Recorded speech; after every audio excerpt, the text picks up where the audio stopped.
ایک مرتبہ ام المومنین ام عائشہ صدیقہ رضی اللہ تعالیٰ عنہا نے نبی کریم صلی اللہ علیہ وسلم کے لیے پانی تیار کیا۔ حضور پاک صلی اللہ علیہ وسلم نے محبت اور شفقت کے ساتھ اسے استعمال فرمایا، پھر دونوں کے درمیان محبت بھری گفتگو ہوئی۔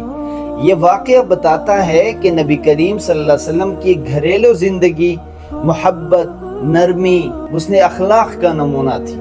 ام المومنین کا ایک اور واقعہ مشہور ہے کہ وہ نبی کریم صلی اللہ علیہ وسلم کے لیے دروازے کی طرف کان لگائے آپ کی آمد کی آہٹ سنا کرتی تھی۔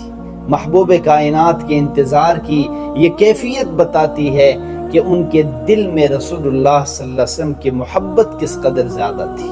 ذرا تصور کیجئے، مدینہ کی گلیوں سے گزر کر اللہ کے رسول گھر کی طرف آ رہے ہیں اور گھر کے اندر ایک دل دھڑک رہا ہے کہ کب دروازہ کھلے گا، کب محبوب کائنات تشریف لائیں گے۔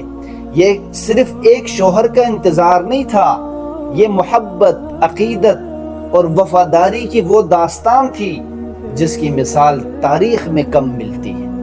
آج اگر گھروں میں شکایتوں کے بجائے محبت، تلخیوں کے بجائے مسکراہٹیں اور مطالبوں کے بجائے قدردانی آ جائے تو بہت سے گھر دوبارہ جنت کا نمونہ بن سکتے ہیں۔